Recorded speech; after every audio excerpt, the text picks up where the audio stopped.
Okay, so last time हमने basically क्या क्या देखा था, हमने देखा था कि कंसेप्ट क्या होता है बिल ऑफ एक्सचेंज का, कि बिल ऑफ एक्सचेंज क्यों आया, फिर उसके बाद हमने देखा था कि फॉरेन बिल का मतलब क्या होता है, फिर हमने एक बिल का फॉर्मेट भी देख लिया था, फिर हमने बोला था कि बिल का पीरियड होता है, फिर वो पीरियड मंथ्स में हो सकता है, डेज में हो सकता है, फिर हमें कंफ्यूजन हो रहा था कि वो पीरियड कहाँ से गिनना होता है, तो वो डिपेंड करता है कि बिल आफ्टर डेट है या आफ्टर साइट है। आफ्टर डेट है तो बिल के डेट से काउंट करना है, और आफ्टर साइट है तो बिल के एक्सेप्टेंस से काउंट करना है। फिर हम एक एग्जाम्पल ले रहे थे, फिर हमने क्या बोला कि अगर बिल का पीरियड मंथ्स में दिया है तो कैलकुलेट करते वक्त मंथ टू मंथ जंप करना, उसे खाली फुकट डेज में कन्वर्ट करने की मस्ती करनी नहीं। अगर तुम्हें डेज में दिया हुआ है तो उसे वापस मंथ में कन्वर्ट करने की मस्ती नहीं करनी, डेज कैलकुलेट करने हैं डे वाइज, और मंथ में मंथ टू मंथ जंप मारना है। फिर हमने क्या बोला कि एक्स्ट्रा ग्रेस डेज दिए जाएंगे जो है 3 दिन। सो हम बोलेंगे कि जो भी हमारी ड्यू डेट आ रही है पीरियड खत्म होने के बाद, as per law that is Negotiable Instruments Act, इसमें और 3 दिन ऐड किए जाएंगे और फिर ड्यू डेट कैलकुलेट होगी। सो बेसिकली अगर 1 अप्रैल है तो उस केस में अप्रैल के बाद मई जून, ओके, एंड 2 3 4, तो 4 जून ड्यू डेट हो जाएगा यहाँ पे। सो यहाँ पे due date will be 4 June. Clear है? यस। अब यहाँ पे ही अगर डे वाइज हुआ होता तो क्या होता, देखते हैं कि अगर डेट है बिल की 1 अप्रैल 2020 और उन्होंने पीरियड बोला है 90 डेज, ओके, तो ये कैसे कैलकुलेट होता था 90 डेज? अब ये, या फिर 60 डेज, चलो हम एग्जैक्ट थोड़ा ऐसे पकड़ते हैं तो सिंपल जाएगा 60 डेज। तो यहाँ पे कैलकुलेशन देखो डे वाइज करने में कैसे होता है, पहले हम अप्रैल महीना पकड़ेंगे। अप्रैल में कितने दिन होते हैं? 30 दिन होते हैं। सो 30 - 1, पहला वाला जिस दिन बिल निकला उस दिन नहीं पकड़ना है, हम बोल रहे हैं उसके बाद 60 दिन। दैट इज वाई अप्रैल में टोटल 30 डेज होते हैं, -1 क्योंकि 1 तारीख को तो बिल ही निकल गया। सो अप्रैल के आ गए हमारे 29 डेज, और मई के कितने दिन आ गए? 31 डेज। कितने महीने और कितने दिन हो गए, मतलब 60 डेज हो गए क्या? यस। सो यहाँ पे ही हमारे 60 डेज खत्म हो गए। तुम डेज में करो या मंथ में कैलकुलेट करो, 3 डेज लॉ अलाउ ही करने वाला है। सो इसके बाद 3 आएगा, मतलब 1 2 3। So that is why in this case my due date is going to be 3rd June. So तुम मंथ वाइज कैलकुलेट करोगे और डे वाइज कैलकुलेट करोगे तो उसमें थोड़ा डिफरेंस आ सकता है, एक आध दिन का। ओके, बट अभी कैलकुलेट करते वक्त ऐसे ही करना है। अगर ये आफ्टर साइट होता तो ये सारे कैलकुलेशंस होते थे एक्सेप्टेंस डेट के बाद, मतलब 4 अप्रैल के बाद। ओके, इधर तक क्लियर? यस। सॉरी, कौन सा वाला वापस बताओ पूनम? अच्छा, अप्रैल 29 वाला। गरिमा बोल रही है क्या? मुझे आवाज में कंफ्यूजन हो रहा है क्या? हाँ। सो तो हमें क्या करना है, हमें 60 डेज काउंट करने हैं, बराबर।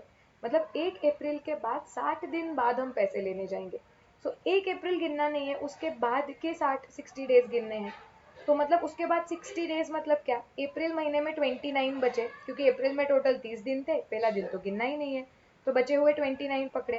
अप्रैल के बाद फिर मई आ गया, मई में 31 डेज होते हैं। जैसे मई 31 आ गया, 60 डेज खत्म हो गए, 29 + 31। अब 60 डेज खत्म हो गए और लॉ 3 दिन एक्स्ट्रा देगा, तो 1 2 3, तो ऐसे करके 3 जून आ गया। क्लियर?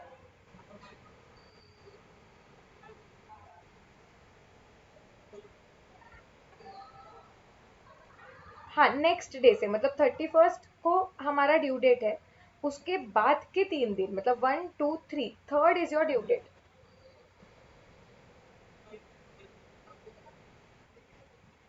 हाँ, मतलब 31 एक्चुअली ड्यू डेट है, लेकिन उसके बाद और 3 दिन, and that third day will become the due date. सब। हाँ, जहां तुम्हारे 60 डेज कंप्लीट हो जाएंगे उसके बाद 3 दिन गिनो तुम, दैट इज 1 2 3, और वो थर्ड डे तुम्हारा ड्यू डेट होगा। हाँ।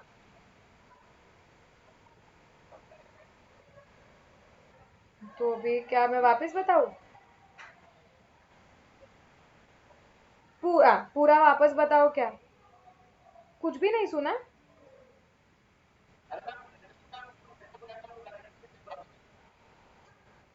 भूषण, जब डे वाइज कैलकुलेशन करना होता है तो डे वाइज गिनना होता है।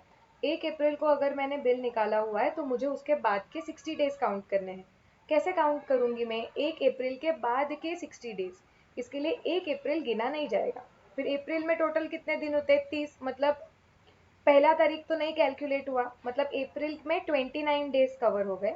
लेकिन मुझे 60 डेज का क्रेडिट देना है, मतलब मई महीने के और 31 डेज जाएंगे, तब जाके मई 31st को 60 डेज कंप्लीट होंगे। उसके बाद 3 दिन ऐड होंगे। ओके, क्योंकि 3 ग्रेस डेज देने हैं तो 31 मई के बाद 3 दिन, मतलब 1 2 3, 3rd जून, 3rd जून बन गया मेरा ड्यू डेट। क्लियर?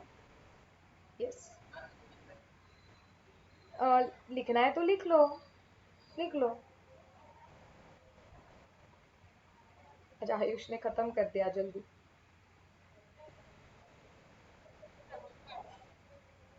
क्या हो?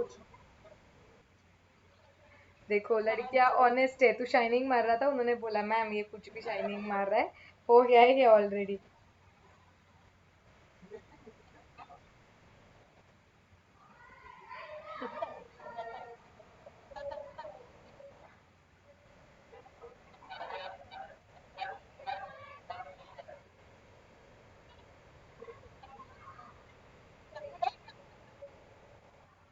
हाँ बराबर बोल रहे हैं संजो, तू लिखना, हम झगड़ रहे हैं। तुझे क्या है? सॉरी, कौन बोल रही है? संजोत नहीं, कौन बोला? गरिमा क्या? अरे तू नहीं रे, तू, तेरा आवाज एक सबको ओमनी प्रेजेंट है तेरा आवाज। तू वच वच करता है तभी। फिर बायस्ड, बायस्ड, हेवीली बायस्ड। सही, गरिमा बोल। तू मुंह से लिखता है क्या भूषण? ऐसे बोल रही है वो। हाँ तो इसलिए वो बोल रहे हैं नहीं लिखा जाता ना, हाथ से लिख पटपट।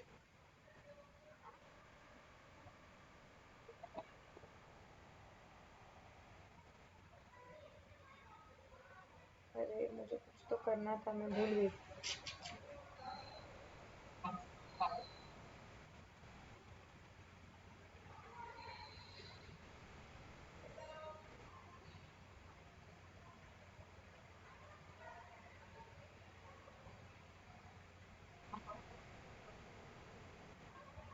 करूंगी ना यूज, अभी अभी वाइट अच्छा दिख रहा है तो वाइट कर लिया।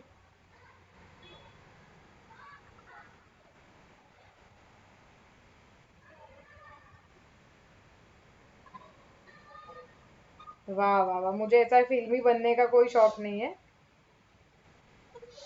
हाँ ना। तेरा लिख के हो गया क्या?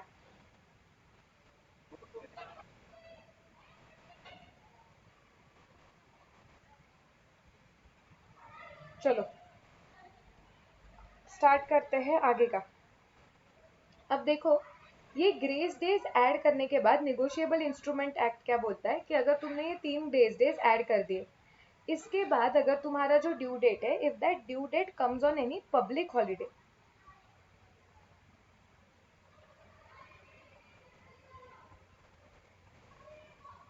तो तुम्हारी ड्यू डेट एक दिन पहले हो जाएगी। पब्लिक हॉलीडे क्या होता है? नेशनल हॉलीडेज पब्लिक हॉलीडेज होते हैं, संडे पब्लिक हॉलीडे होता है। तो अगर पब्लिक हॉलीडे के दिन तुम्हारी ड्यू डेट आ जाती है तो पब्लिक हॉलीडे के बारे में सबको पता होता है कि वो पब्लिक हॉलीडे है, तो ड्यू डेट एक दिन पहले सरक जाएगी, आप उसकी पहले ही तैयारी कर लो। So due date will be prior day, preceding day.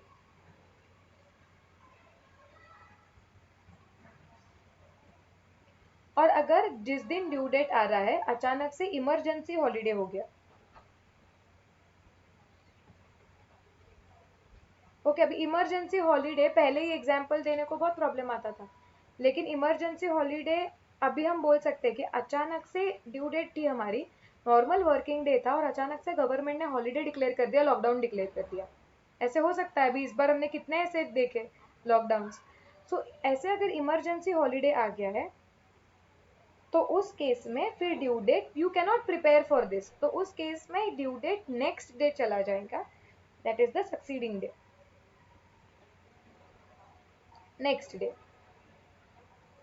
तो ये तुम्हें याद रखना पड़ेगा, क्योंकि कभी कभी क्वेश्चंस में वो लोग बोलेंगे कि जिस दिन ड्यू डेट आ रही है उस दिन इमरजेंसी हॉलीडे है या वो संडे है, तुम्हें वो क्लिक होना चाहिए, तो फिर ड्यू डेट चेंज हो जाएगी। सो पब्लिक हॉलीडे तो प्रायर डे कैसे याद रखना है कि ये तुम्हें पता था, तो you can plan for it, so prior day. Emergency holiday you can not plan for it, so that is why one day extra, so next day. Clear?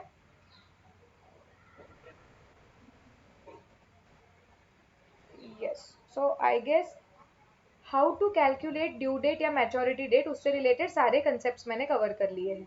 So basically after date है या after site देखना होता है, फिर दिन calculate करने लगना होता है, मंथ है तो month two month jump, days है तो डेज वाइज कैलकुलेशन, जो भी आएगा प्लस 3 डेज तुम ऐड करोगे।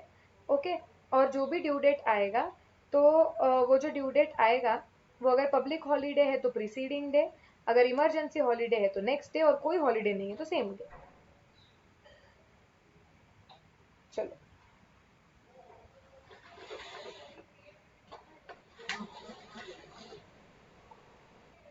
नहीं नहीं, बिल ड्रॉ करना नहीं है सीए फाउंडेशन में, वो 12th में है, टाइम पास।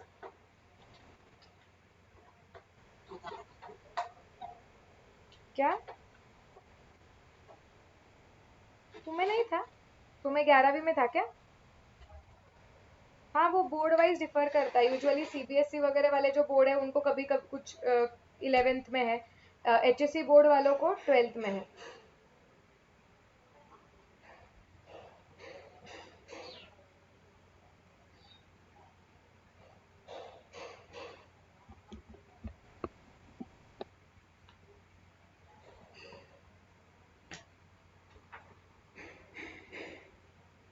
ओके, यहाँ पे सम्स नहीं है, शायद से मैंने क्वेश्चन बैंक में क्वेश्चन डाला होगा, कैलकुलेशन ऑफ ड्यू डेट का। क्वेश्चन बैंक खोलो जल्दी। और एक सेकेंड मेरे पास है,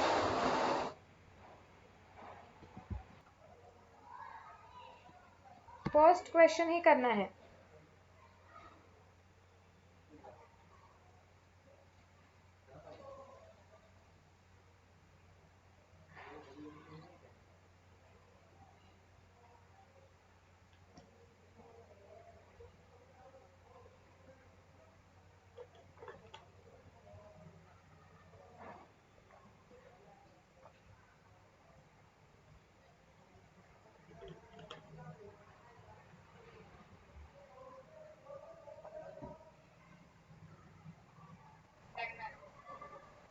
डन।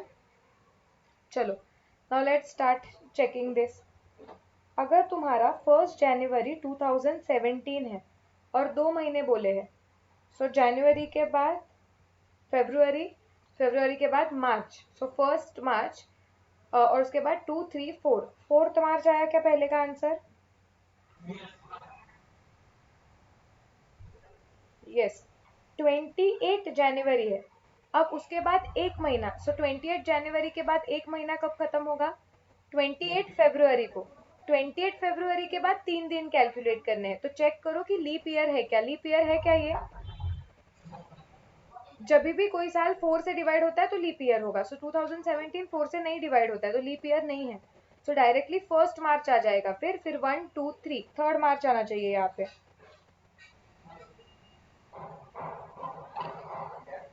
समझ रहा है क्या यहाँ पे? अभी 30th जनवरी, अब मुझे ये बताओ 30th जनवरी से जब तुम जंप करते हो, ओके, सो 30th जनवरी से एक महीना जंप जब करते हो तो 30th फरवरी तो होता नहीं है, तो एक मंथ कैसे जंप करोगे? क्या हम ऐसा एक मंथ पकड़ेंगे क्या कि 30th जनवरी से 28 फरवरी, फिर दिन, मतलब 1 मार्च एंड 2 मार्च, अभी 30 दिन कंप्लीट हुए, और फिर 3 दिन गिनो।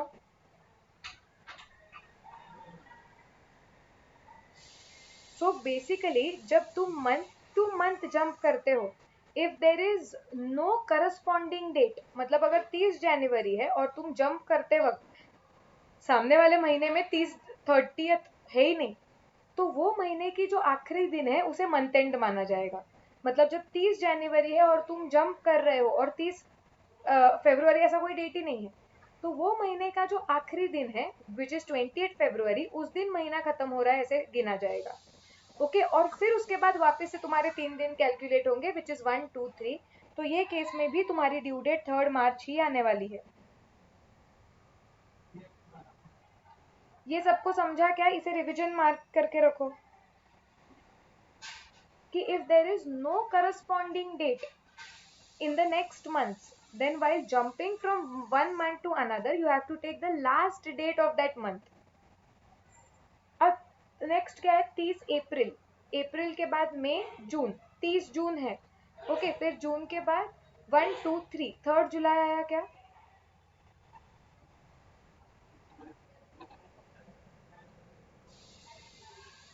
क्या नहीं, 3 जुलाई ना। अप्रैल के बाद मई जून, जून खत्म हो गया ना भूषण? उसने भी वही लिखा है। हाँ, जुलाई लिखो। फिर 30 अप्रैल के बाद 3 महीने बोल रहे, सो अप्रैल के बाद मई जून जुलाई, और अभी 3 दिन, और जुलाई में 31 डेज होते हैं। सो जुलाई का 31 1 2 2 अगस्त आएगा।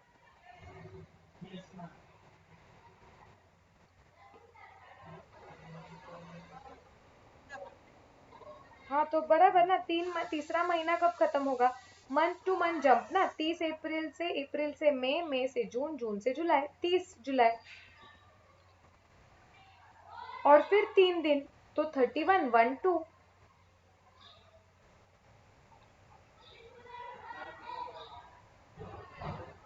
इतने सिंपल सम में अगर तुम गलतियां करोगे तो सीए फाउंडेशन लेवल पे गए भाई तुम तो। सच में बोल रही हूँ मैं, एकदम सीरियसली, क्योंकि सीए फाउंडेशन का पेपर ही ऑलरेडी थोड़ा टफ आएगा। तुम ऐसी जगह पे हाथ के मार्क्स में छोड़ोगे तो डिफिकल्ट तो फिर क्या हो जाएगा तुम्हारा। अब 30 अप्रैल के बाद तुम्हें 30 दिन गिनने हैं, तो 30 अप्रैल छोड़ देना है, उसके बाद 30 दिन मतलब 30th मई, और फिर 3 दिन, सो 31st 1 2 2 जून आया क्या?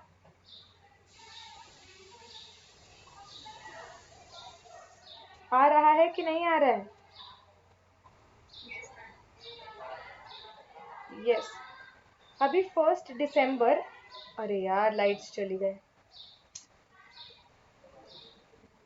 एक सेकेंड रुको, हम कंटिन्यू करते हैं लेक्चर, क्योंकि वैसे भी डेटा को कोई इशू नहीं आएगा, सिर्फ मैं वेबकैम ऑफ कर देती हूँ। हाँ, अब सिर्फ सुनो, 1 दिसंबर है और 1 दिसंबर के बाद हमें 60 डेज कैलकुलेट करने हैं। सो दिसंबर में टोटल 31 डेज होते हैं, करेक्ट? सो मेरे पास यहाँ पे देखो, दिसंबर का पहला दिन चला गया है, तो अभी दिसंबर में कितने दिन बचे हैं? अगले 30 डेज, जनवरी के अगले 30 दिन, मतलब 60 डेज कंप्लीट हो गए। फिर 31 जैन, 1 फरवरी एंड 2 फरवरी, तो ये 2 फेब आएगा।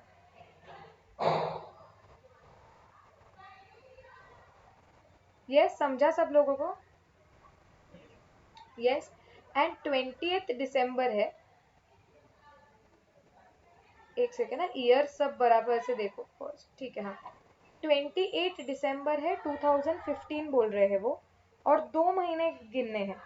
सो 28 फरवरी के बाद 28 जनवरी, इसमें ईयर्स बहुत अच्छे तरीके से देखना, 28 जनवरी 28 फरवरी, 2 महीने खत्म हो गए, लेकिन अभी ईयर चेंज होके 2016 हो गया। सो 2016 में क्या होता है? 29 डेज होते हैं, सो 29th डे फरवरी का 1st एंड 2nd, तो तुम्हारा 2 मार्च आएगा इसमें।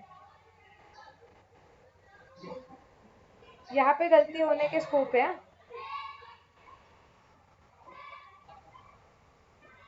क्लियर है क्या यहाँ तक? फर्स्ट क्वेश्चन हो चुका है। सेकंड, सेकंड क्वेश्चन चलो कर लो अभी तुरंत, फटाफट करो, एक 5 मिनट में, मतलब मैं चेक कर लेती हूँ।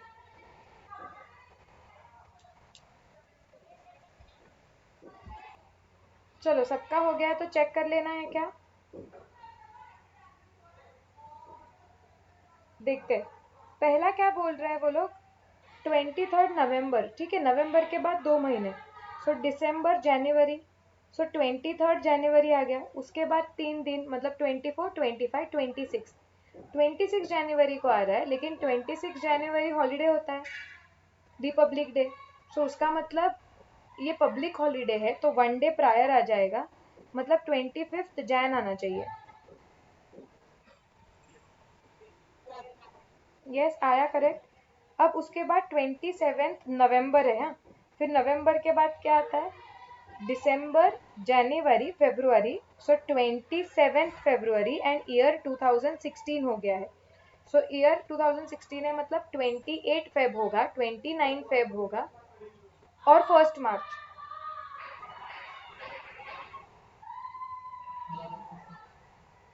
सो 1 मार्च आएगा। नहीं ना, गिनो ठीक से गिनो, क्योंकि लीप ईयर है तो 29 हो जाएगा। ओके, अब 29 मई के बाद जून जुलाई अगस्त सितंबर।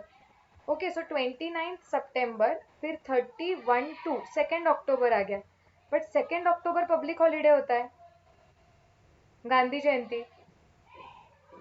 सो हम क्या करेंगे, ये 1 डे प्रायर हो जाएगा, मतलब ये 1 अक्टूबर आ जाएगा। यस, अब 23 मई से, हाँ थैंकफुली लाइट्स आ गए, एक मिनट।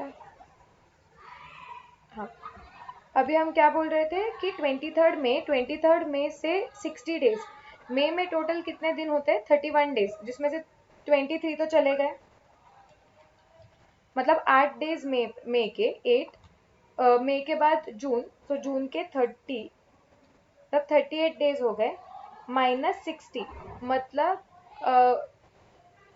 सॉरी यार, हम कौन से में थे, मई जून जुलाई, सो 22 जुलाई एंड देन 23 24 25 जुलाई।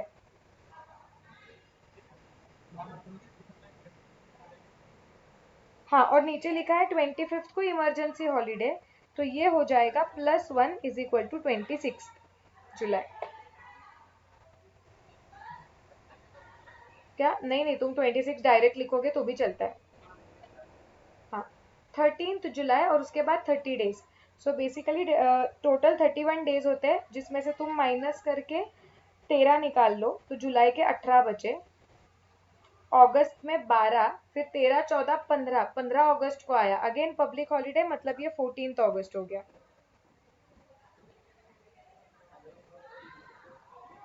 ओके, और 31 मई के बाद जून, अब 31 जून नहीं होता है तो 30 जून हो गया, मतलब 30 जून को एक महीना खत्म हो गया, और फिर जुलाई का 1 2 3, तो ये 3 जुलाई हो गया। यस, ओके, कुछ डाउट यहाँ पे किसी का?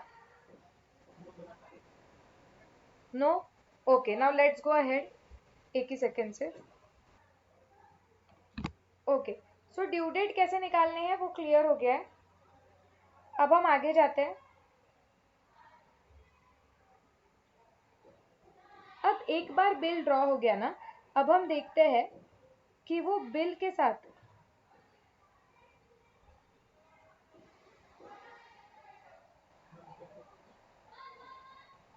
क्या, हाँ अभी बिल ड्रॉ हो गया और ड्रॉवर के पास वो बिल आ गया। अब वो बिल के साथ ड्रॉवर 4 चीजें कर सकता है, उसे रिटेन कर सकता है, उसे एंडोर्स कर सकता है, उसे डिस्काउंट कर सकता है, या उसे बैंक के पास कलेक्शन के लिए भेज सकता है। ओके, और जो ड्रॉई है वो ड्यू डेट पे क्या कर सकता है, वो या तो बिल को ऑनर करेगा। अब ऑनर या तो वो ड्यू डेट पे करेगा या उसके पहले करेगा, जिसे बोलते हैं रिटायरमेंट ऑफ बिल, या वो बिल को डिसऑनर करेगा। डिसऑनर में भी सब टाइप क्या होता है कि प्लेन डिसऑनर हो गया, और यहाँ पे वो एक रिन्यूअल का प्रपोजल देता है हमें। सो बेसिकली ये जो बिल ऑफ एक्सचेंज है इसके साथ ये चीजें हो सकती है। सो क्या क्या चीजें हो सकती है? ड्रॉवर के पास बिल आने के बाद ही can retain, he can discount, he can endorse और he can send the bill to bank for collection. और मतलब ये 4 कर सकता है। और ड्रॉई क्या कर सकता है? ड्रॉई या तो ऑनर करेगा या तो डिसऑनर करेगा। ऑनर में एक सब टाइप होता है, that is retirement of bill.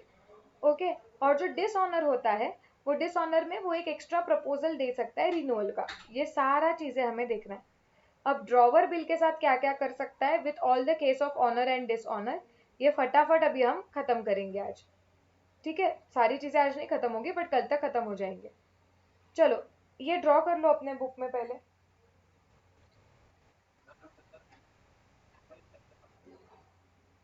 कहाँ पे? उस साइड पे ना, हाँ डालो ना, उधर ड्रॉ ही डालो।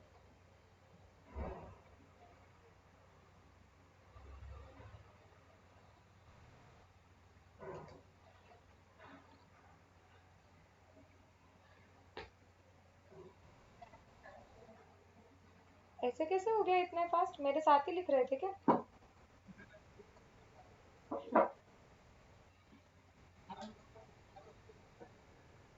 बराबर है, आई अग्री।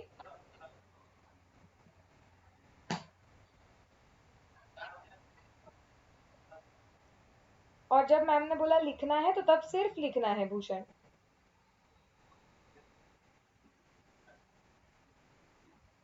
चलो फटाफट लिखो।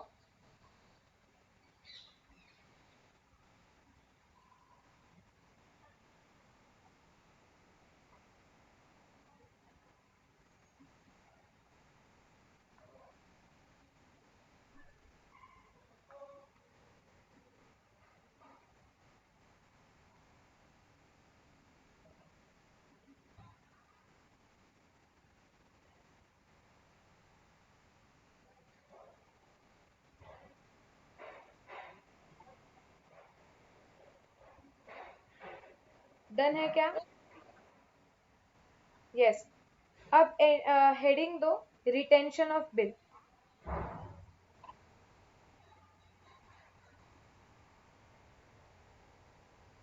जल्दी फटाफट लिख लो।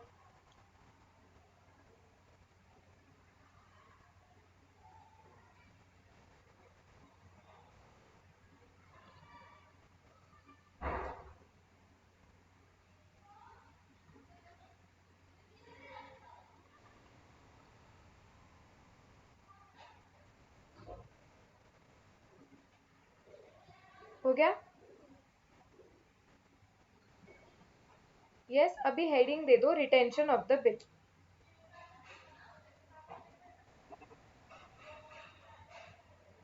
बिल को रिटेन करने का मतलब क्या होता है? ड्रॉवर को बिल मिलने के बाद ड्रॉवर डिसाइड करता है कि वो ये बिल पकड़ के रखने वाला है ड्यू डेट तक। ओके, वो अपने पास ही रखेगा ये बिल, जब ड्यू डेट आएगा तब वो ड्रॉई के पास से पैसे लेने चला जाएगा। इसे बोलते हैं retention of the bill. Retain करना, अपने पास रखना। सो रिटेंशन का मतलब होता है ड्रॉवर होल्ड्स द बिल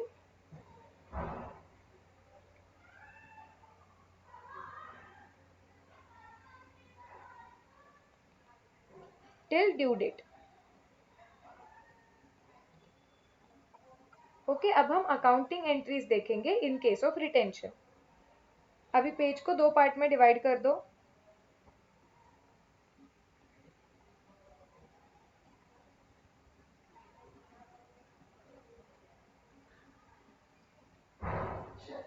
अरे क्या हो गया इसको?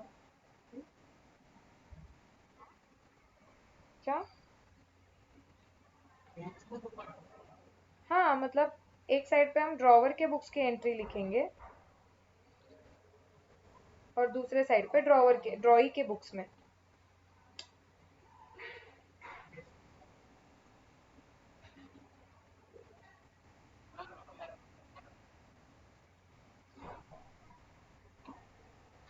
सो entries in the books of drawer.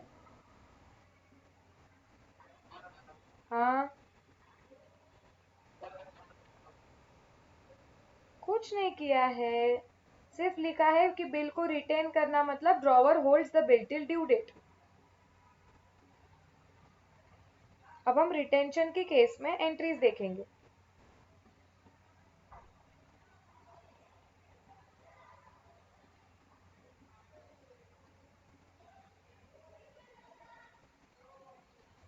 Okay, चलो अब फटाफट ट्रांजैक्शन समझो कि क्या हो रहा है। ए ड्रॉवर है, बी ड्रॉई है। सबसे पहले ए ने गुड्स सेल किए बी को उधारी पे, कितने के, सपोज 10,000 पे। तो सबसे पहला ट्रांजैक्शन हुआ है क्रेडिट सेल। तो ए के बुक्स में एंट्री आएगी, ए ड्रॉवर है, बी ड्रॉई है।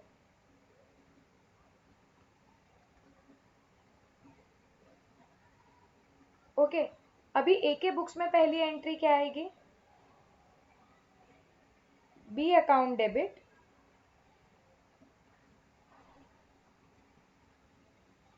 10,000 to sales account 10,000।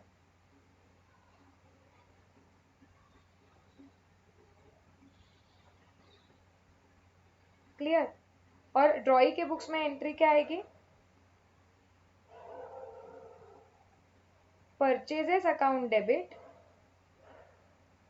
To A account 10,000। बराबर है।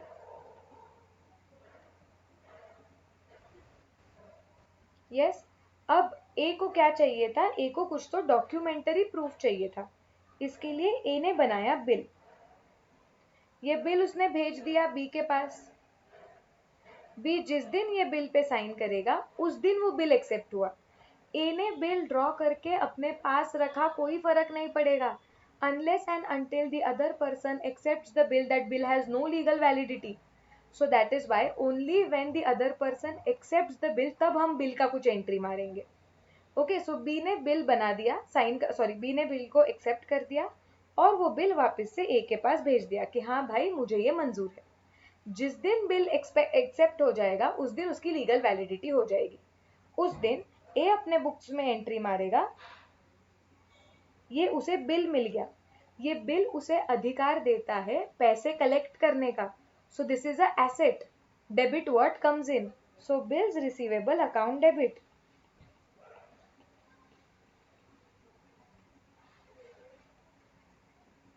10,000।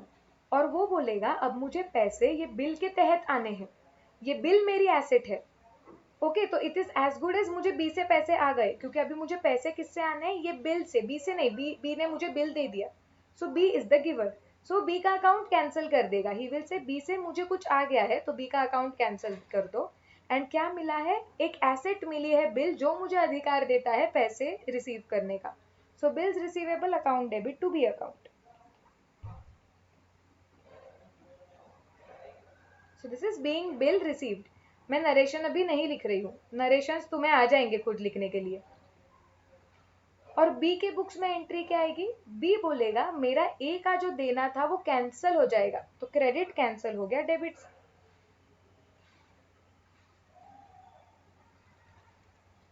कैसे कैंसिल हुआ ये, तो वो बोल रहा है मैंने एक डॉक्यूमेंट साइन करके दिया हुआ है, अब मुझे वो डॉक्यूमेंट के तहत पैसे देने हैं।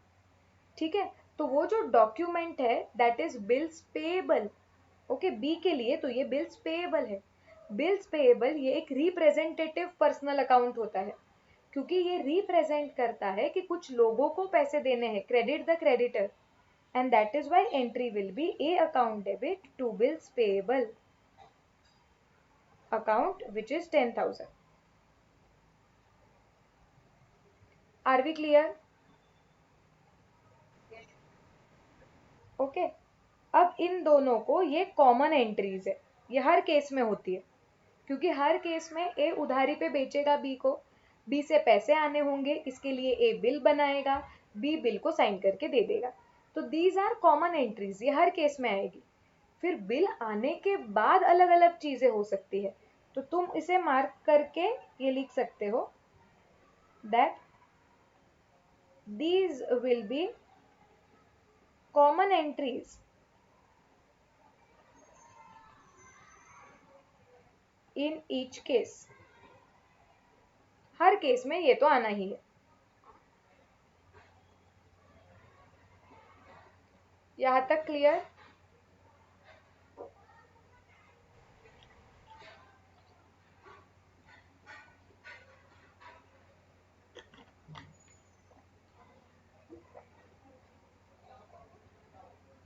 राइट।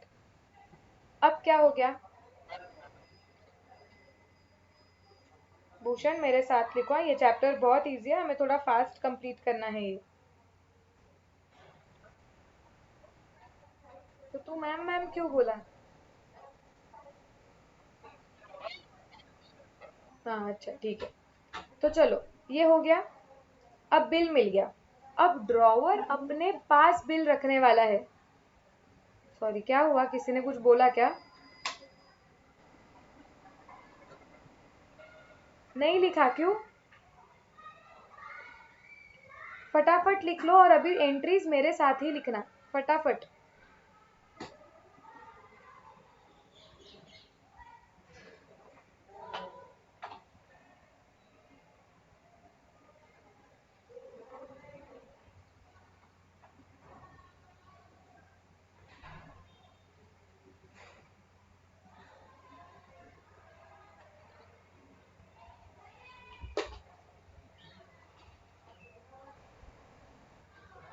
हो गया? चलो अब क्या होने वाला है? अभी ड्रॉवर के पास एक बार बिल आ गया ना, रिटेंशन के केस में उसने क्या डिसाइड किया है कि ड्यू डेट आने तक I will hold this bill. जब ड्यू डेट आ जाएगा तब ए बोलेगा कि मैं अभी बी के पास जाता हूँ और उसे पैसे डिमांड करता हूँ। सो अभी डायरेक्टली एंट्री आएगी ड्यू डेट पे। अब ड्यू डेट पे दो चीजें होगी। एक, या तो बी बोलेगा कि हाँ मुझे पैसे देने हैं, मुझे मेरा प्रॉमिस ये वाला याद है, आई हैड एक्सेप्टेड दिस, सो मैं आपको पैसे दे देता हूँ, विच मीन्स कि बी ने बिल को ऑनर कर दिया, उसने अपना वादा निभा लिया, दे दिए पैसे उसने। ठीक है, तो he honours the bill due date पे। सो केस ए हो सकता है कि ड्रॉई ऑनर्स द बिल। तो अगर बिल ऑनर हो गया तो ए के पास पैसे आ जाएंगे, cash is coming in, debit what comes in. और ये जो ऊपर ए दिखा रहा था कि मेरे पास एक एसेट है, मेरे पास एक अधिकार है, बिल है जिससे मुझे पैसे आने हैं, अब वो अधिकार चला गया। क्यों? क्योंकि उसके बदले में पैसे ही आ गए। करेक्ट। सो इसका मतलब bills receivable has no value now, it will go out. So credit what goes out to bills receivable,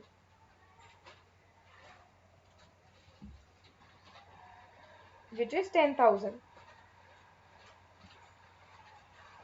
so bill बाहर चला गया और उसके बदले में कैश आ गई, सब खत्म हो गया।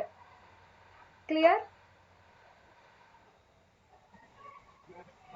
नरेशन क्या लिख सकते हैं इसको? Being bill honoured on the due date. सामने वाले के बी अपने बुक्स में एंट्री क्या मारेगा? बी बोलेगा ये जो मैं बिल्स पेएबल दिखा रहा हूं, मेरा देना है, वो देना कैंसिल हो गया। क्रेडिट को कैंसिल करता है डेबिट। सो bills payable account debit.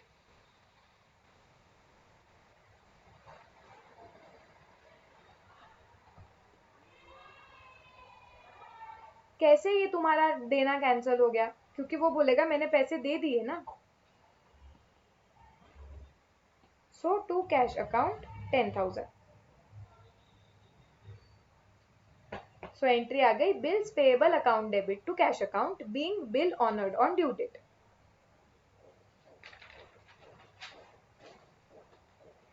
Done?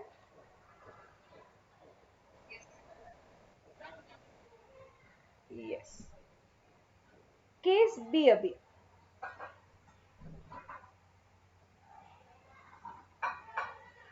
Case B में क्या हो सकता है कि ए बिल को संभाल के रखा उसने ड्यू डेट पे, वो ड्यू डेट के में गया सामने वाले के पास और उसको क्या बोला कि देखो आज ड्यू डेट है, मुझे मेरे पैसे दे दो, तुमने साइन किया था।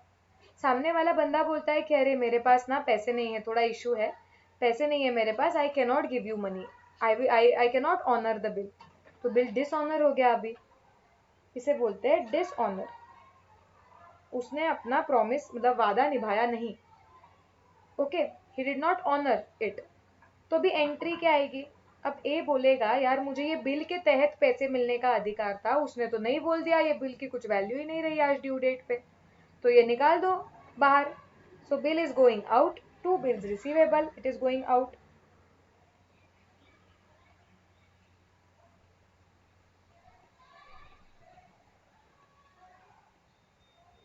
लेकिन कोई भी इंसान, अगर सामने वाला बंदा पैसे नहीं दे रहा है तो ए थोड़ी ऐसे बोलेगा कि अच्छा उसने पैसे नहीं ना दे दिए, ठीक है अभी ये नुकसान हो गया।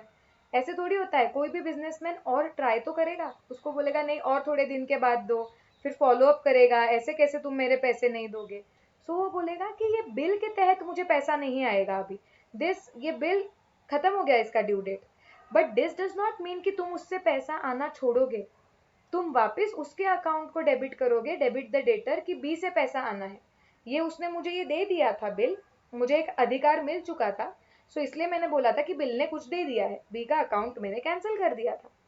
लेकिन अब जब वो अधिकार ही चला गया है वापस से, तो एज गुड एज बी से कुछ आया ही नहीं, हम बी को वापस डेटर बना देंगे, debit the debtor. So B account debit 10,000। Noting charges का सेकेंड बात का केस लेती हूँ और एक। सो एंट्री क्या आएगी, B account debit to bills receivable, bill चला गया, बी से पैसा आना है। क्लियर है क्या? यस। अब बी क्या एंट्री मारेगा, बी बोलेगा ये बिल के तहत जो मुझे पैसा देना था वो बिल की वैलिडिटी नहीं रही है, now I am not suppose to pay money through this bill, तो वो कैंसिल कर देगा वो। सो वो भी एंट्री मारेगा कि ऊपर की लायबिलिटी उसने कैंसिल कर दी, बिल्स पेएबल अकाउंट डेबिट। मुझे बोलना मत कि मैम ऊपर ही बिल्स पेएबल को डेबिट किया है, ये और सिचुएशन है, या तो बिल ऑनर होगा या तो डिसऑनर होगा। सो बिल्स पेएबल कैंसिल हो गया। टू, अब वो बोलेगा कि भले मुझे ये डॉक्यूमेंट के तहत पैसे नहीं देने हैं, लेकिन मेरी लायबिलिटी कहीं नहीं गई है, I am suppose to pay only. So to A account credit the creditor. So 10,000 10,000, this is being bill dishonoured. Clear है?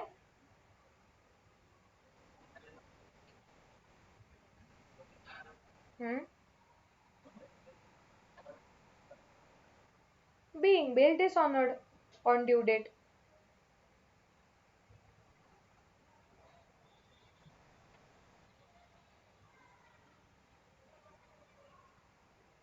क्लियर?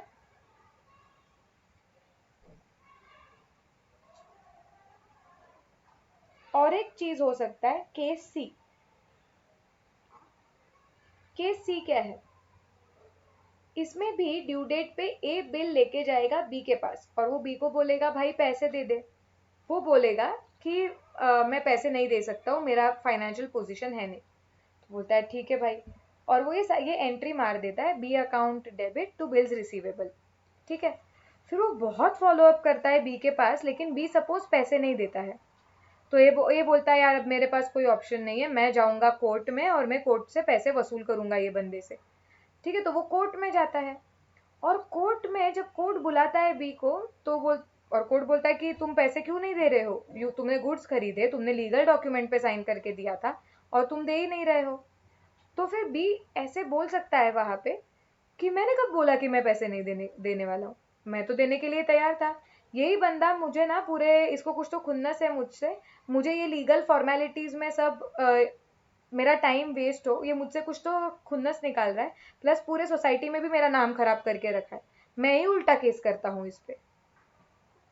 और कैसे प्रूव करेगा ना एक ही इसने पैसे नहीं दिए थे, ये बोलेगा यार कितना झूठ बोलता है, मैं तो पैसे लेने गया था, इसने दिया ही नहीं, बट प्रूफ क्या है कि उसने दिया नहीं, राइट इसके वजह से ये ऐसी सिचुएशन ना हो, इसके वजह से एक अगली बार से ये क्या करता है, जब वो किसी के पास बिल लेके जाता है और सामने वाला बंदा बोलता है कि नहीं नहीं मैं पैसे नहीं दूंगा, तो वो एक गवर्नमेंट ऑफिसर को अपने साथ लेके जाता है और बोलता है कि प्लीज नोट दिस, कि this person has refuse to pay me money on due date.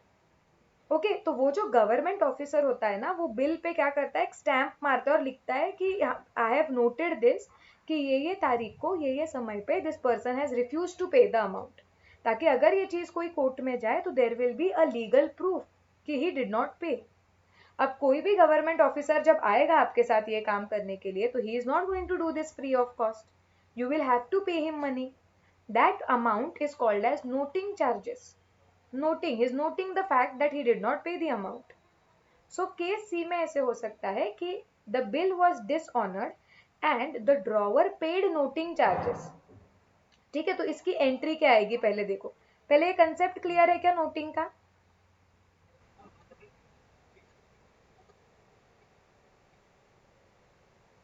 नहीं नहीं, ऐसा नहीं होता है ना, फिर उसके शायद वो बिल फाड़ देते हैं।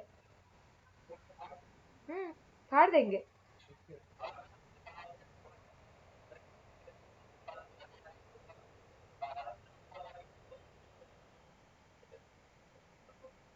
अरे क्या केस बना रहे भूषण, मुझे कुछ समझा नहीं।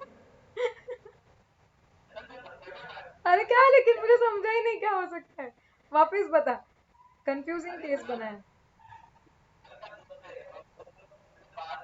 ओन अरे ओनर कौन? कौन ओनर? अपन ड्रॉवर रॉय पे।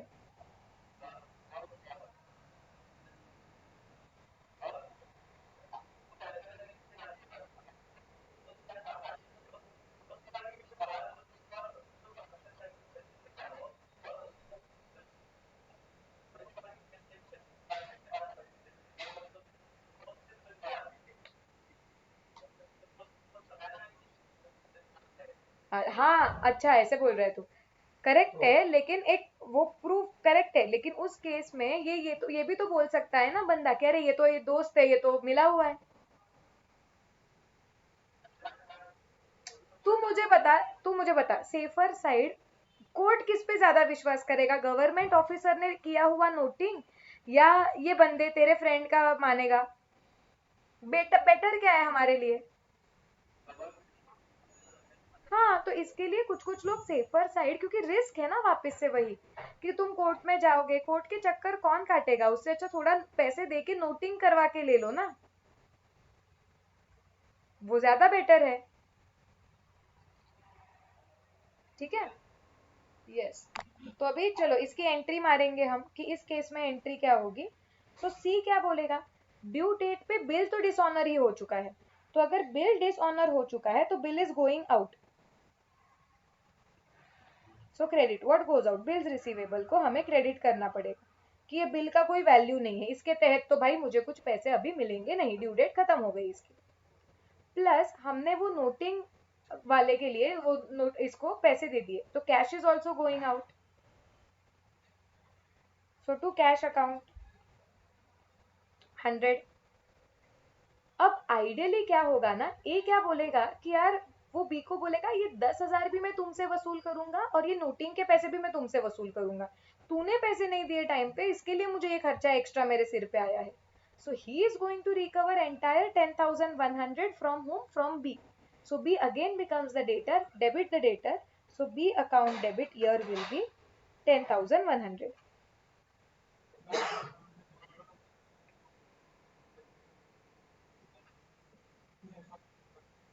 हाँ, वो इंटरेस्ट कैलकुलेशन का बोल रहे तो कुछ।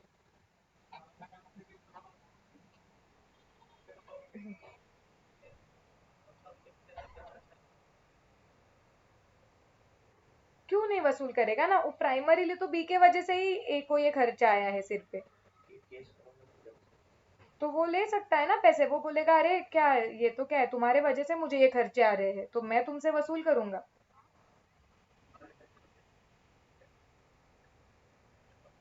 चाय कॉफी कहाँ से? पूछा तो चाय कॉफी के पैसे क्यों वसूल करेगा उससे?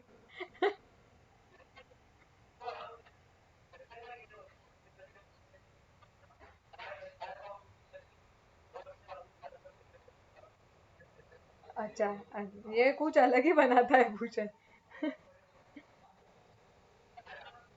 ठीक है, लिख लिख, ओके, लिख लिख ले ये केस।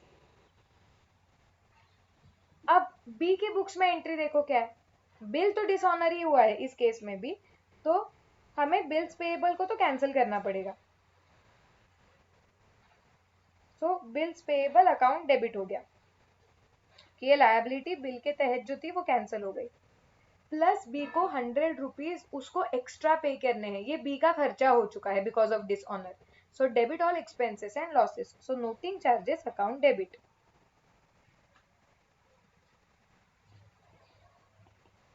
100। और ये दोनों चीजें किसको पेएबल है? ए को, credit the creditor. So to A account 10,100।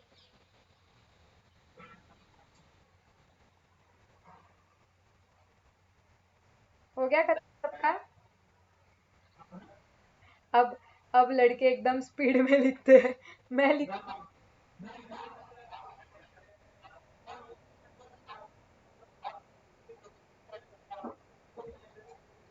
हाँ बिल्कुल। तू क्या हाँ बोल रहा है, तू थोड़ी लिख सकता है मेरे बोलने के पहले। आयुष लिख सकता है क्योंकि आयुष का 12th स्टैंडर्ड हुआ है और वो ये मुझसे ही सीखा हुआ है। तो आयुष मेरे लिखने के पहले लिख सकता है ये इनिशियल केसेस। तू 11th स्टैंडर्ड में, तेरा ये चैप्टर नहीं हुआ, तू कैसे लिखेगा? सच में भूषण ना।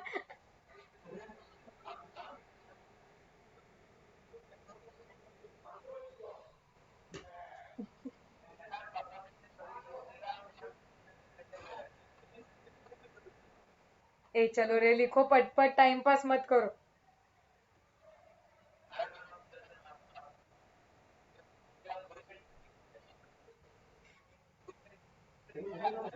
ओके ओके भूषण, मुझे डिबेट ही नहीं करना इस चीज पे। तू लिख पटपट। हाँ, तुम दोनों ही इतना बड़बड़ कर रहे हो, बाकी के लोग बताओ हो गया क्या लिख के?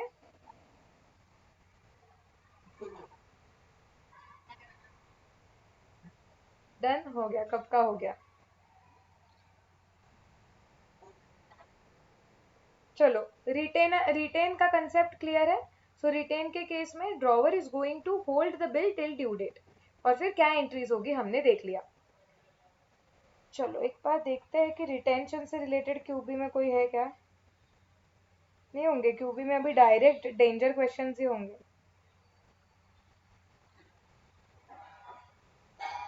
एक हाथ दूसरा डाला होगा तो मैंने डाला होगा। हाँ, संजोत को भी पता है कितना धीरे, हम अभी 12th में कितना स्लो चल रहा है ये चैप्टर।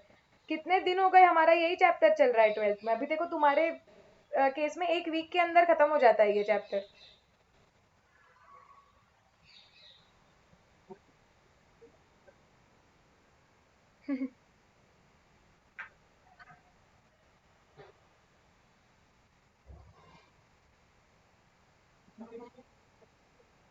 हाँ लेकिन पेपर में ना कभी कभी आया तो ज्यादा मार्क्स के लिए नहीं आता है, ना हम कुछ प्रेडिक्ट नहीं कर सकते, बट आई वुड नॉट से कि ये one of the important chapter है सीए फाउंडेशन का। जैसे ना मैंने ऑब्जर्व किया है बीआरएस मतलब अभी तक आया ही है, रेक्टिफिकेशन अब तक आया ही है। रेक्टिफिकेशन तो आता ही है। फिर कंसाइनमेंट करके चैप्टर है, शॉर्ट शॉर्ट आता है। फिर ये अकाउंटिंग फॉर शेयर्स, वो तो पक्का आएगा, मतलब क्योंकि उसमें ट्रिकी क्वेश्चंस बहुत पूछ सकते हैं ना, तो वो भी आता ही है। पिछले दो दो तीन तीन अटेम्प्ट पे 15-15 मार्क का क्वेश्चन आया है डायरेक्ट शेयर्स पे। उससे बहुत खतरनाक। मतलब एचएससी लेवल बहुत कम था, सीबीएसई लेवल कंपैरेटिवली हायर है उसका, और सीए फाउंडेशन लेवल अच्छा खासा है उसका। तो वो गारंटीड आता है। एनपीओ भी आता है क्योंकि एनपीओ में भी वो लोग डिफिकल्टी बढ़ा सकते हैं ना। सो बिल्स ऑफ एक्सचेंज कभी कोई पेपर में आता है, कभी नहीं भी आता है, ऐसे हो जाता है, मिक्स है इसका।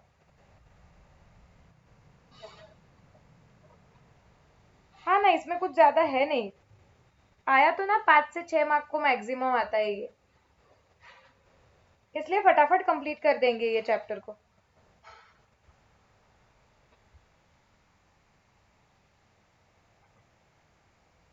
एक सेकेंड रुको। चलो क्वेश्चन नंबर 3 सॉल्व करते हैं, क्वेश्चन बैंक का। हो जाएगा अभी। फिर नेक्स्ट स्टेज पे जाते हैं। अब देखो, on January 1st 2017 Arun sold goods for 30,000 to Sunil. ठीक है, अरुण ने गुड्स सेल किए सुनील को 30,000 पे। 50% of the payment was made immediately by Sunil, on which Arun allowed a cash discount of 2%. Okay. For the balance, Sunil drew a promissory note in the favor of Arun. इसे change कर दो थोड़ा, question को थोड़ा alter कर देते हैं। For balance, एक सेकेंड ना, ऐसे कर दो इसको कि फॉर बैलेंस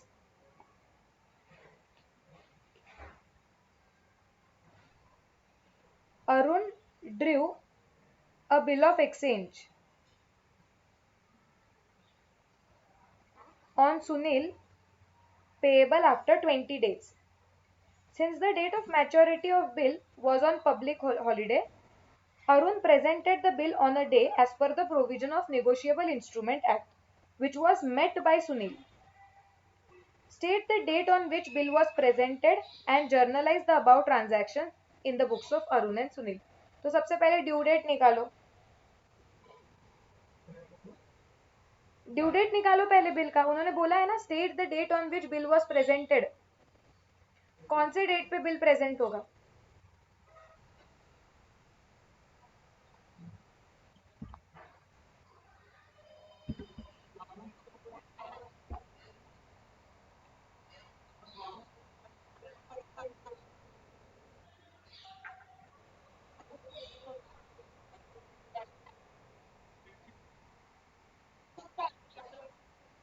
हम्म.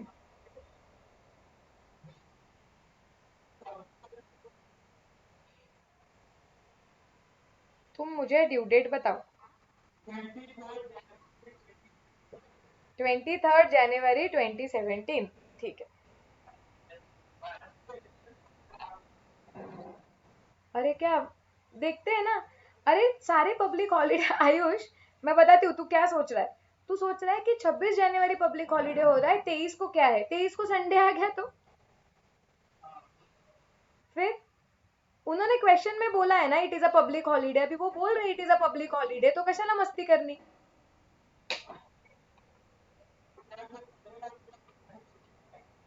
अरे फिर वो लिखा है ना उधर कि it is a public holiday, तो क्या सिर्फ 26 तारीख की जनवरी पब्लिक हॉलीडे होता है क्या? संडे भी तो है.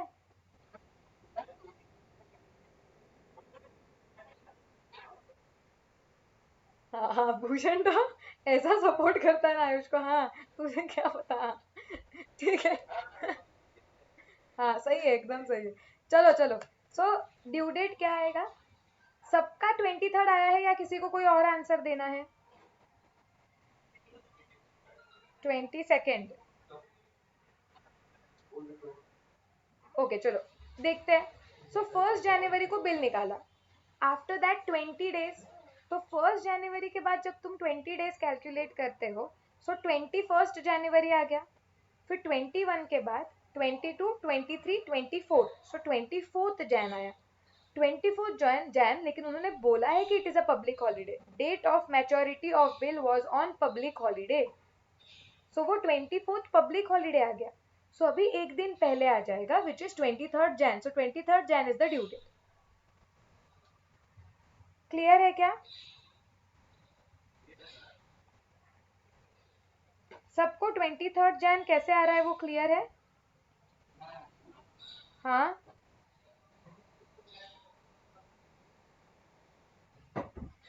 हाँ हाँ, लेकिन उन्होंने लिखा है it is a public holiday. कुछ तो हो सकता है ना, मकर संक्रांत वगैरह टाइप. नहीं, वो 14-15 को होता है. बट फिर भी कुछ तो था पब्लिक हॉलीडे. तुझे क्या करना है?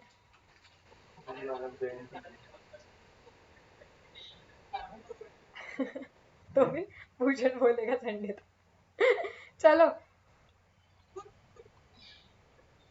अभी उन्होंने क्वेश्चन में बोला है ना, तो हम कुछ नहीं कर सकते हैं. चलो फटाफट एंट्री मारो. अब हमें क्या करना है, उन्होंने बोला है generalized the following transaction in the books of Arun and Sunil. So quickly Arun और सुनील का जर्नल ड्रॉ करो. फटाफट ड्रॉ करो.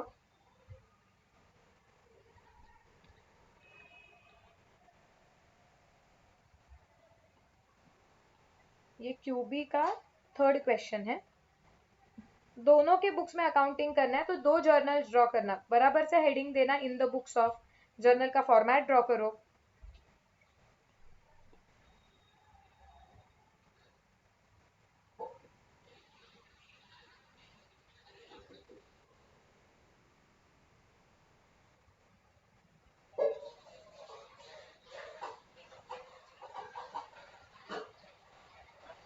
हाँ हाँ, 3-4 एंट्रीज आएंगे. चलो अभी एंट्रीज मारते हैं नरेशन के साथ. हाँ, मैं तो शॉर्टकट यूज करूंगी. तुम्हें ही देखने के लिए इजी होगा.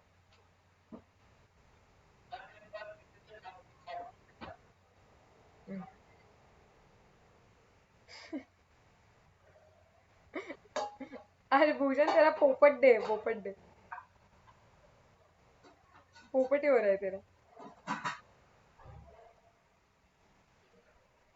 सबका फॉर्मेट हो गया है क्या? संजोत, कैरन।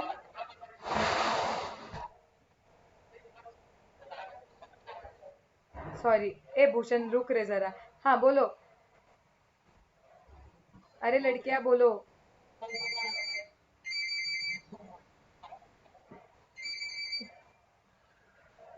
चलो।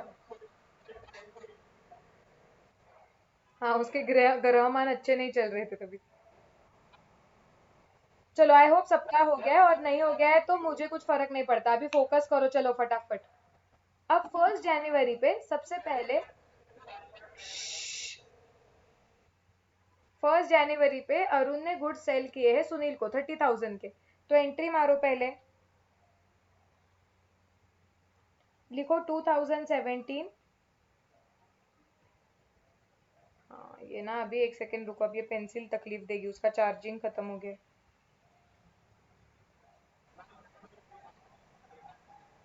हम्म, मेरा गला खराब हो गया।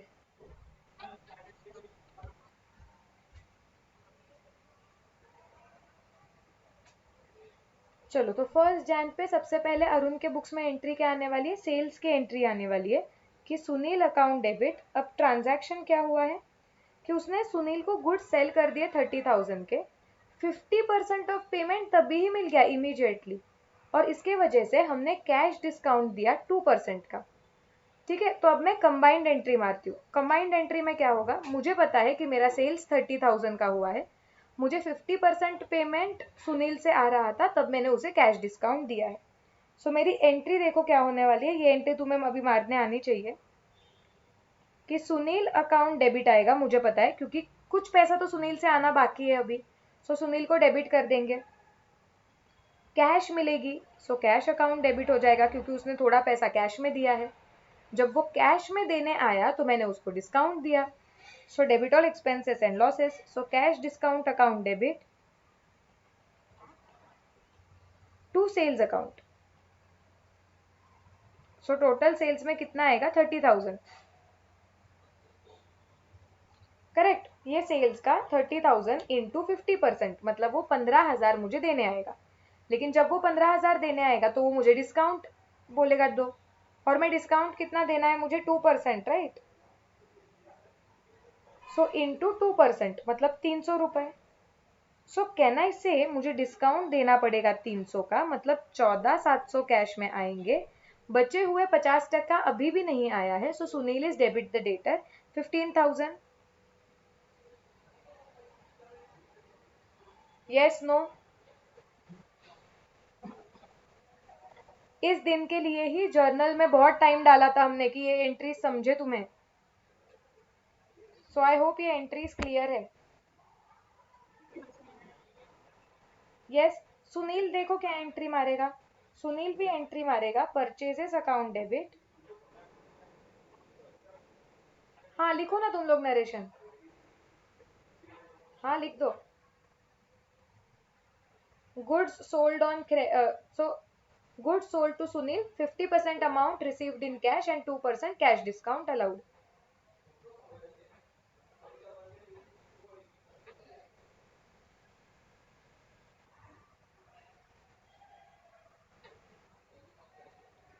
अब सुनील के बुक्स में एंट्री क्या आएगी?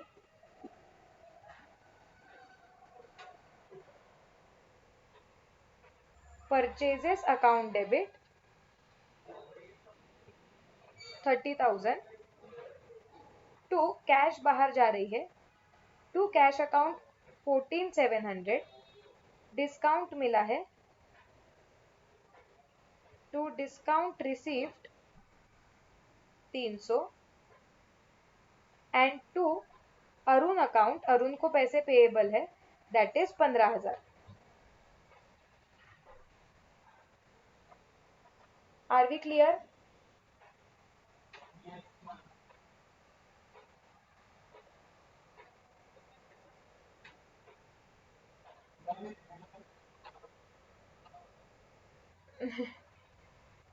चलो डन, अब आगे जाऊं मैं? हाँ, नरेशन लिख दो।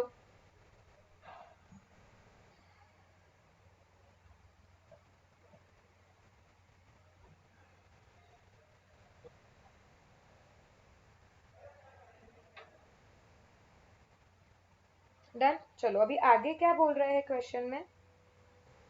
For the balance Arun drew a bill on Sunil which is payable after 20 days. So for the balance amount जो भी है 15,000 की, अरुण ने बिल ड्रॉ किया। अज्यूमिंग वो सेम दिन पे एक्सेप्ट हो गया, अरुण के बुक्स में एंट्री क्या आएगी अभी, उसे बिल मिलेगा। So bills receivable account debit, bill is coming in 15,000 to Sunil is giver, so to Sunil account 15,000. Being acceptance received from Sunil for balance amount.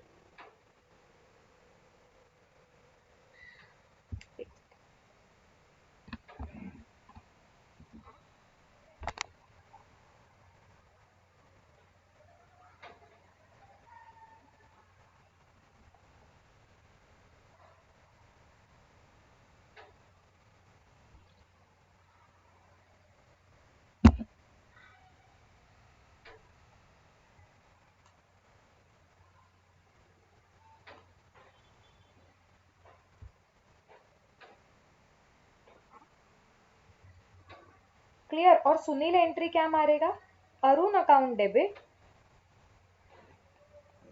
कि जो पेएबल है अरुण को वो मैंने कैंसिल कर दिया, तो अरुण अकाउंट डेबिट टू, कैसे कैंसिल हो गया, मैंने बिल दे दिया, अब ये बिल के तहत पैसा देना है, to bills payable account which is 15,000।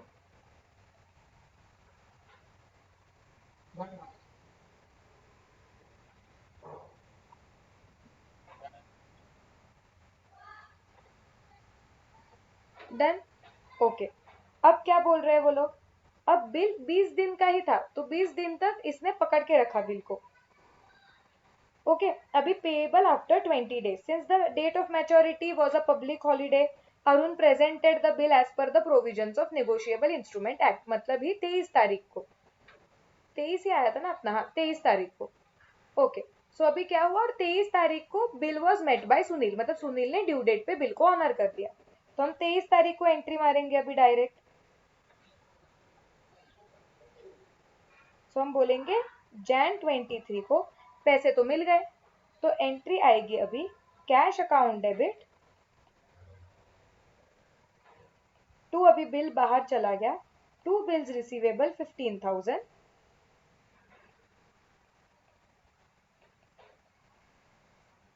और इसके बुक्स में एंट्री क्या आएगी, bills payable account debit,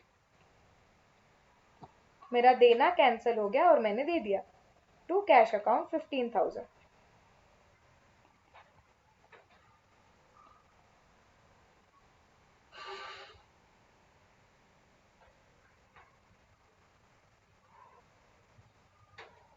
clear. Being bill honoured on due date.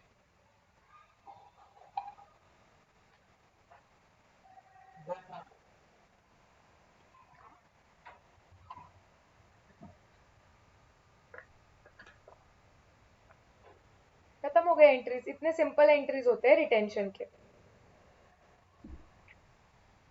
ये ऑनर था रिटेंशन के केस का, डिसऑनर वगैरह के बहुत केसेस आएंगे मारने के लिए, डोंट वरी।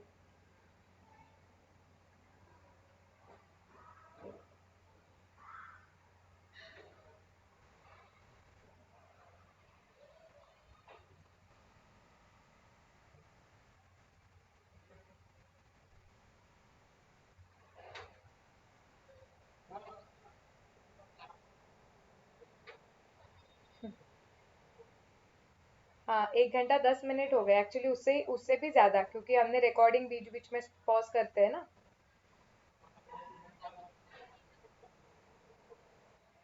देखो 1 hour 22 minutes हो गए हैं।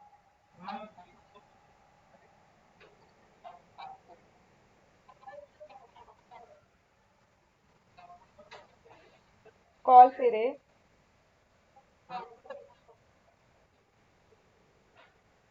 चलो क्वेश्चन नंबर 6 पढ़ो, रुको रुको, क्वेश्चन नंबर 6 पढ़ो और सॉल्व करो। तुम्हें जर्नल एंट्रीज मारनी है इन the books of both the parties. You have 10 minutes max with narration.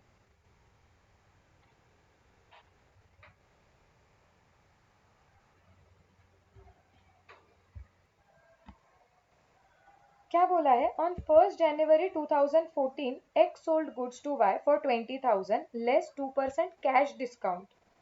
Y paid 50% price immediately and X drew a bill on Y for 2 months for the balance.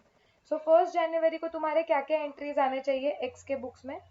Combined entry मार सकते हो तुम, या दो entries मार सकते हो जैसे अभी हमने मारे थे कि कैश अकाउंट डेबिट, हमें कैश मिलने वाले हैं 10,000 लेकिन 2% हमने डिस्काउंट दिया है, मतलब 200 का डिस्काउंट दिया.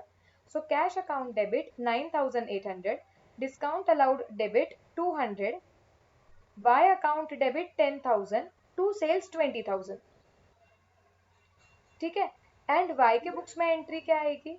Purchases account debit 20,000 to cash account debit 9,800 to discount receive 200 to X account that is 10,000. 1st जनवरी को बिल रिसीवेबल पेएबल डाल सकता है, कर सकता है, बट ठीक है. अब नेक्स्ट एंट्री देखो क्या आएगी, सेकंड वाली एंट्री. सेकंड वाली एंट्री में तुम 1st जैन को ही मारोगे, bills receivable account debit to Y account 10,000 और वहां पे X account debit to bills payable 10,000. Clear? अभी ये बिल को हम पकड़ के रख के, क्योंकि हम ड्यू डेट तक वेट करेंगे. सो 1st जनवरी के बाद 2 महीने, फेब्रुवरी मार्च 2 3 4. सो 4th मार्च को तुम्हारी एंट्री आनी चाहिए जब एक्चुअली वो बिल डिसऑनर हो गया और एक्स ने नोटिंग चार्जेस पे किए. तो एक्स अपने बुक्स में एंट्री मारेगा कि मैं तो ये पैसे वाई से वसूल करूंगा. So Y account debit to, bill की कोई वैल्यू नहीं रही है अभी, टू बिल्स रिसीवेबल 10,000, कैश भी बाहर गई, to cash account 100. So Y account को डेबिट होगा 10,100. वाई के बुक्स में एंट्री क्या आएगी? वाई के बुक्स में एंट्री आ जाएगी कि bills payable account debit 10,000, noting charges account debit 100 to X account 10,100. खत्म हो गया. उसके बाद पढ़ रही हूँ. उसके बाद Y paid the amount due to X by cheque after 10 days. अभी 10 डेज बाद क्या हो गया? सो 10 डेज कब आएगा? 14 मार्च को. सो 14th मार्च को तुम्हारी एंट्री आ जाएगी एक्स के बुक्स में कि बैंक अकाउंट डेबिट, क्योंकि चेक से पैसे मिले, टू वाई अकाउंट अभी विच इज 10,100. और वाई के बुक्स में एंट्री आएगी X account debit 10,100 to cash account 10,100 to bank account 10,100. Clear है ये सबको, सारी एंट्रीज? यस. ओके चलो. सो आज यहीं पे चलो स्टॉप कर देते हैं. कल क्या करेंगे? कल थोड़ा सा ज्यादा लेके, कल 2-3 बचे हुए तीनों टाइप्स कल हमारा टारगेट है खत्म करना है. मतलब एंडोर्स, हाँ endorse, discount, bills for collection, चाहे तो थोड़ा ब्रेक लेके लेके करेंगे, लेकिन कल तीनों टाइप्स दोनों के बुक्स में खत्म कर देंगे. ठीक है. यही टाइमिंग होगा 5:30. चलो, so let's stop here for today and see you tomorrow same time. फिलहाल कुछ होमवर्क्स नहीं है तो रिवीजन करो, क्योंकि डिप्रिसिएशन का टेस्ट आएगा अभी. तुम्हारा बीआरएस का टेस्ट और रेक्टिफिकेशन का टेस्ट अभी तक अनचेक्ड है, तो अभी मैं वो भेजती हूँ चेकर को. एक तो भेज दिया होगा, एक भेजती हूँ, वो भी आ जाएगा. डेप्रिसिएशन के टेस्ट की तैयारी करो, 4 दिन बाद कभी भी आ सकता है. सो आज क्या है? थर्सडे ना, Friday Saturday Sunday Monday Tuesday onwards कभी भी आ सकता है टेस्ट. ठीक है. यस. हाँ बोलो.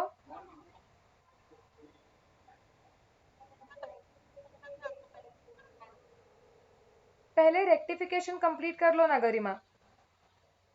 रेक्टिफिकेशन मैंने डाल दिए, यूट्यूब पे सारे डाल दिए हैं. तुम यूट्यूब पे मेरे चैनल पे चले जाओ, वहां पे तुम्हें पूरा रेक्टिफिकेशन चैप्टर, पूरा बीआरएस चैप्टर मिल जाएगा. जो हमने क्लास में लिया है उसका ही रिकॉर्डिंग डाला है मैंने पूरा. तो देख लो, कोई भी मिस हुआ है पहले वो कवर कर लो. ठीक है. यस. चलो, let's stop here for today.